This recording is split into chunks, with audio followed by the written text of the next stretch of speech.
So something that I've been grappling with is, everybody was talking about this end times and it being the rapture. And of course, I didn't believe that because I feel like, again, no one knows the day or hour, maybe the season.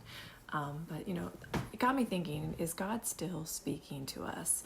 And so I kind of went searching in the Bible and I found a couple verses, starting with Job, in the book of Job 33.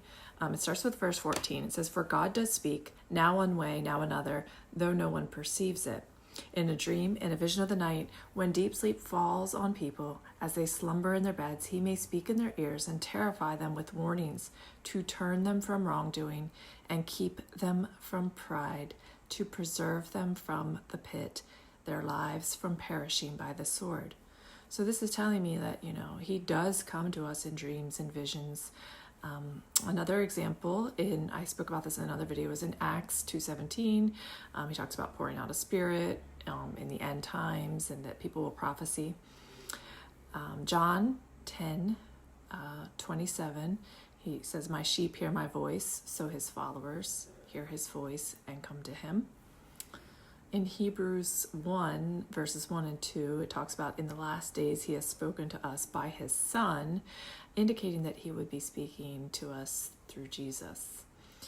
In Revelations 3:20, "Behold, I stand at the door and knock," and then he goes on to say that, if we're listening, if we answer, he will come in, he will eat with us or break bread with us, something to that effect.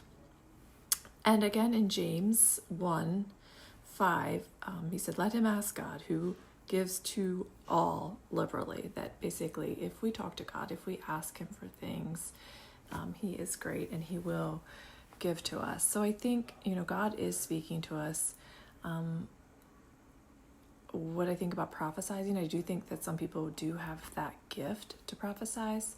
But I think we really have to use discernment and we have to stick to the word. If what someone is saying does not come from the Bible and does not match the word, then we truly need to discern what could their motives be too.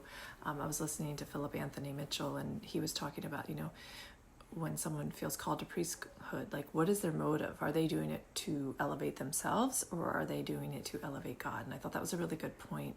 And the same thing, when even making this video, I pray beforehand that God will use me to spread his word and his will and not my own or man's.